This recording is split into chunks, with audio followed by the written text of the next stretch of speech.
Reforma tributária, o governo anunciou a revisão no Simples Nacional, MEI e também no regime de lucro presumido. Pois é, atenção empreendedores, MEIs e empresas que fazem parte do Simples Nacional. O governo anunciou que o próximo passo da reforma tributária será sim uma revisão das regras dos regimes tributários do Simples Nacional, do MEI e também do lucro presumido.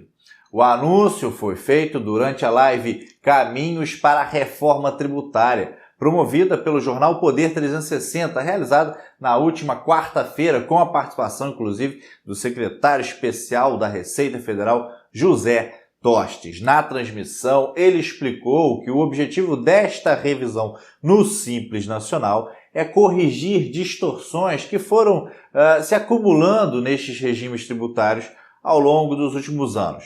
A sua expectativa é de que essa seja a próxima fase da reforma tributária, assim que for votada a fase 2, relativa às mudanças no imposto de renda. Veja aí a proposta do secretário José Tostes. Olha só. Estamos inteiramente de acordo quanto à necessidade também de revisão do Simples, do MEI e do lucro presumido. Porém, foi uma opção de fazer estas propostas relativas a essa harmonização dos regimes de imposto de renda das pessoas jurídicas após esta fase, né? Não somente porque o MEI, ele foi criado, o MEI e o Simples foram criados para dar um tratamento privilegiado às micro e pequenas empresas, mas a sua ampliação indevida ao longo do tempo decorreu de um argumento de que o regime normal era bastante oneroso e complexo e precisava dar realmente ampliar essa tributação mais simplificada e favorecida para um universo maior de empresas.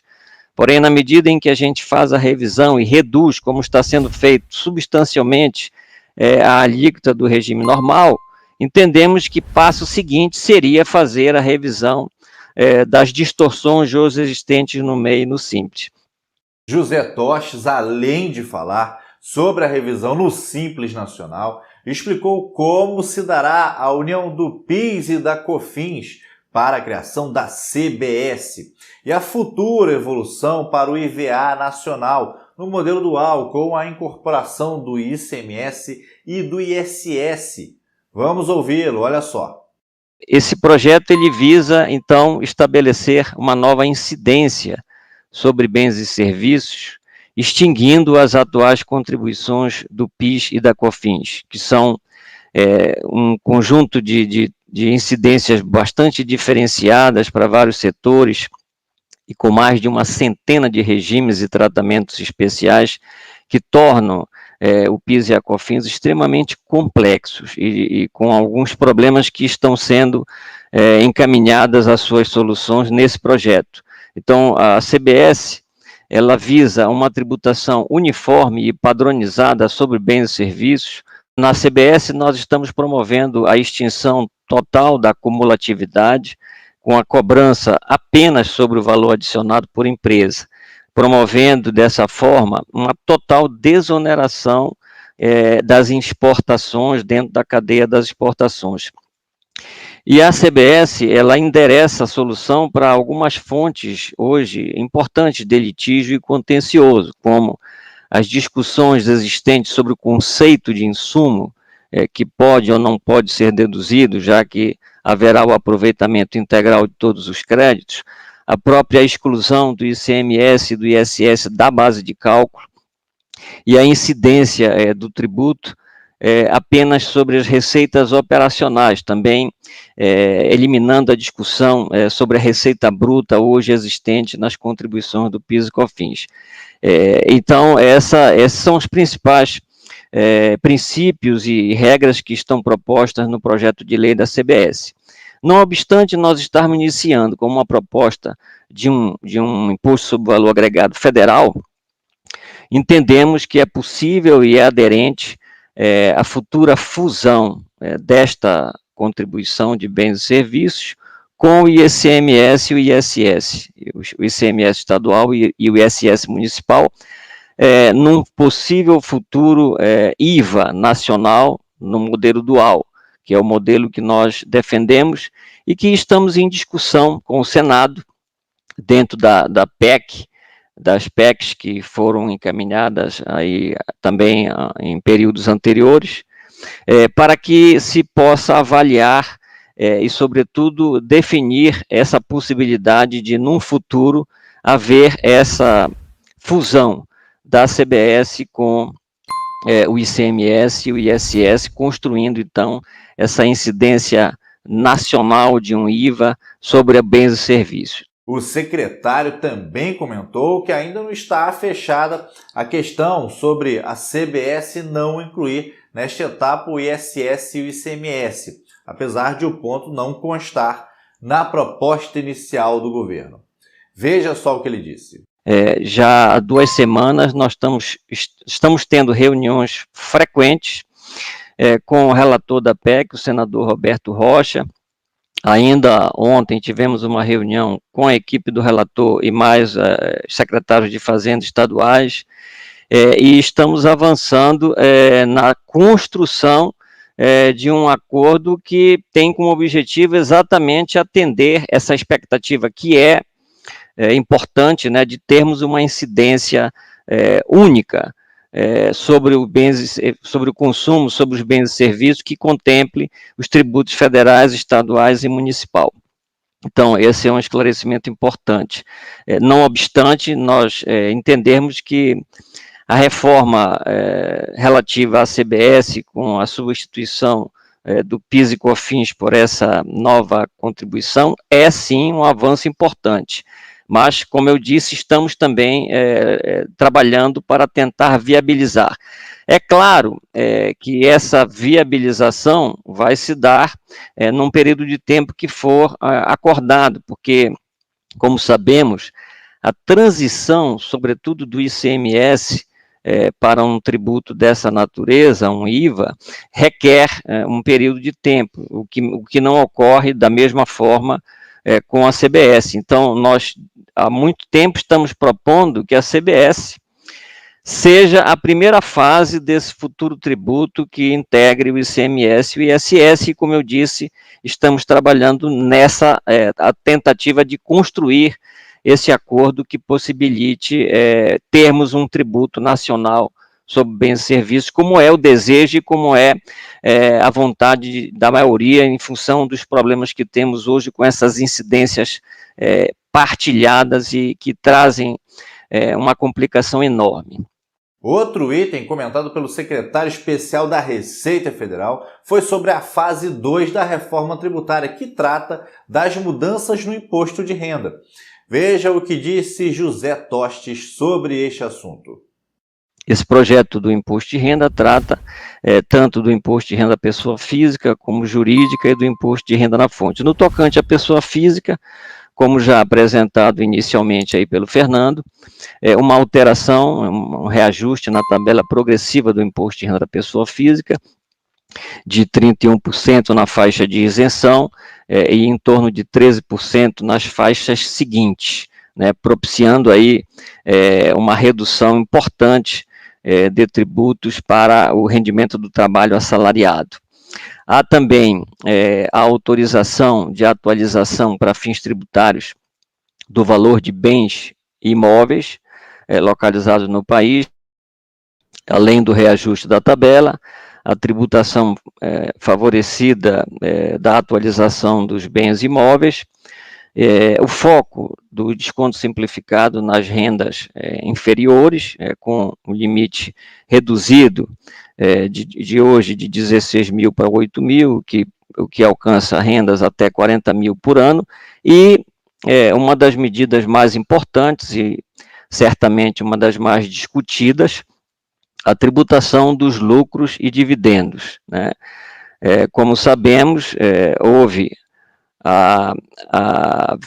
desde 1995 a decisão de isentar a distribuição de lucros e dividendos, e agora, depois desses 25 anos, na nossa avaliação, e sobretudo para alinhar o Brasil com a regra geral, que é a tributação dos dividendos, né? O Brasil tem uma alíquota mais alta de imposto de renda pessoa jurídica, em compensação, não tributa, isenta a distribuição dos dividendos, sendo um modelo, inclusive, que foge à regra geral, que é a tributação nas duas incidências, pessoa jurídica e pessoa física.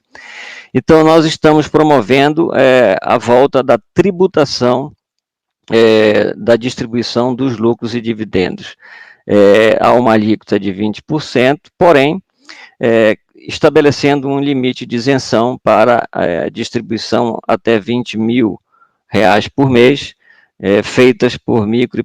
Então, na sequência, eu iniciava falando sobre a importante redução de 15% para 10% na alíquota do imposto de renda das pessoas jurídicas, né, uma redução de 5 pontos percentuais em 2 etapas, que é uma medida de compensação para a introdução da tributação dos lucros e dividendos, além de algumas outras medidas para simplificar e eliminar lacunas e, sobretudo, desestimular práticas elisivas que estão contempladas na proposta. E, por último, umas alterações também importantes nas operações realizadas no mercado financeiro, sobretudo visando aperfeiçoar a tributação dessas aplicações financeiras, visando padronizar e uniformizar com o estabelecimento de uma alíquota única de 15%, eliminando a tributação variável de 22,5% a 15%, conforme o prazo de duração da aplicação, e uma simplificação nas regras para facilitar a apuração do imposto de renda devido nas apurações realizadas no mercado financeiro. E não acaba aqui, José Tostes também fez questão de ressaltar que o efeito fiscal das medidas propostas pelo governo até agora é próxima de zero. Pois é, vamos ouvi-lo, olha só. As medidas todas, esse conjunto de medidas, tem como objetivo um efeito fiscal próximo a zero, o que significa que aquelas medidas que promovem aumento de arrecadação devem compensar as medidas que promovem redução na arrecadação. Isto não significa que não haja uma redistribuição de carga tributária, efeito natural e normal de qualquer reforma. É uma redistribuição de carga, como nós estamos vendo. Por exemplo, vamos cobrar imposto de quem estava isento e reduzir a carga das empresas, das pessoas jurídicas e das pessoas físicas. Em síntese, são essas as propostas que estão colocadas nessa segunda fase da reforma tributária. Finalmente, o secretário especial da Receita Federal também falou que até setembro o governo federal estará encaminhando uma proposta de redução dos benefícios tributários, que deve gerar uma redução de 10% já no primeiro ano. Vamos ver.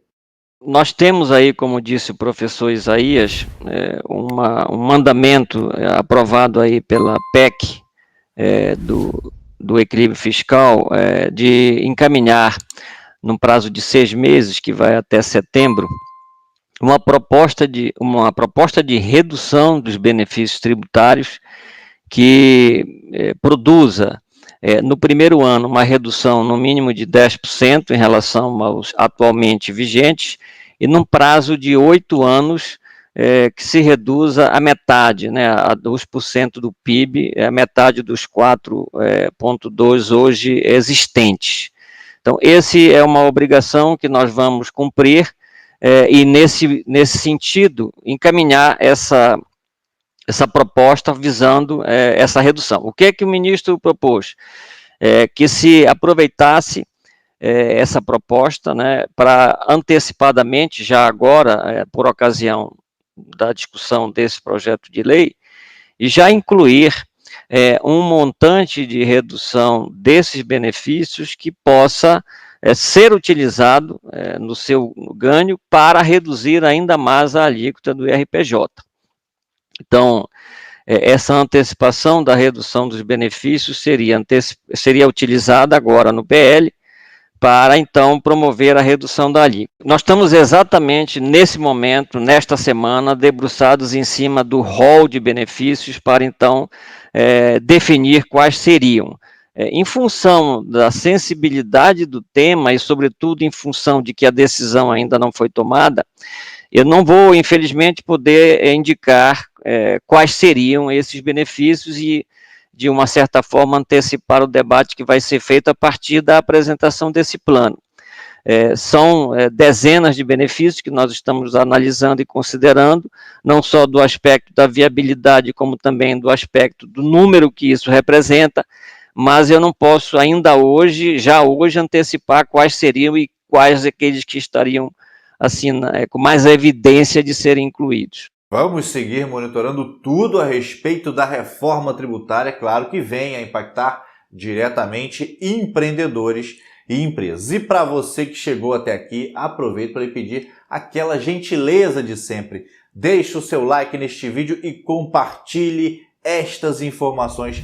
E claro, se você ainda não fez, também não se esqueça de se inscrever aqui no nosso canal, de ativar ali o sininho das notificações, para não perder nada do que a gente vem publicando por aqui com altíssima regularidade. Assim sendo, me despeço desejando um lindo e verdadeiramente abençoado dia. Cuide-se e cuide dos seus. E lembre-se sempre, tudo vai ficar bem. Sabe por quê? Porque Deus está no comando sempre. Valeu, forte abraço, tenha um excelente dia.